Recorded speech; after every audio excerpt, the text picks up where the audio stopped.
After 2 years, I finally read my dad's note. I really should have read it sooner. I took a deep breath to stop the slight shaking in my hand, whispering my affirmation on the exhale, "I'm ready for this, I'm ready," before sliding the blue-lined notebook paper out from its envelope. It was finally ready to read my dad's note. It took me almost 2 years to get to this point of acceptance and readiness. 2 years ago I was known as a bright, energetic girl who was ready to take on the world.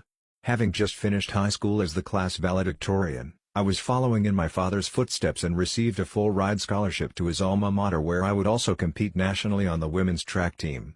All of this was possible thanks to the support of my favorite person in the world, my dad. Growing up, as far back as I can possibly remember, it was just me and Dad.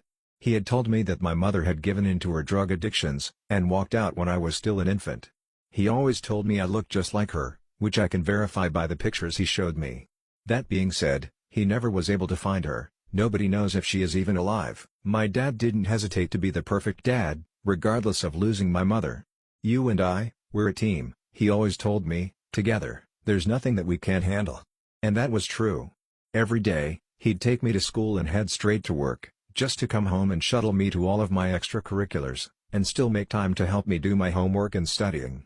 Okay, so sometimes he forced me to do my homework, but it always got done before bed. Dad was genuinely my best friend. Our bond was something most other girls just couldn't understand as they constantly fought and argued with their fathers. Not me though, we were a team, there was nothing that we couldn't handle. That is until there was no we anymore. That weekend, we spent all Saturday moving my things into my new college dorm. I remember that day like it was yesterday. We talked and laughed all day as we unpacked and set up furniture together.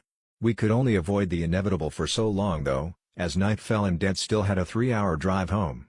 Finally, we both broke into tears as we said our goodbyes. "Remember, we're a team," he told me, choking back his tears. "Together, there's nothing we can't handle," I finished for him.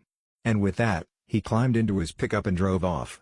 I cried myself to sleep, thinking about how I had never gone more than a day without seeing my dad and now I was supposed to live on my own. I woke up early the next day, still wearing my jeans from moving day. Realizing that I hadn't stayed up to get the text from my dad ensuring he made it home safely, I picked up my phone to check for his text, but naturally, the battery was dead. I connected the charger and got the coffee pot started while I waited for my phone to charge. By the time I got back to my bedroom, the phone had enough juice to turn on. I put in my passcode and went straight to the messaging app, but there was no message from Dad. I immediately had a bad feeling about that. It seemed so unlike him to not send the message when he got home. My mind started jumping to all of the what-ifs. What if he had been in an accident? What if he was in the hospital, or worse,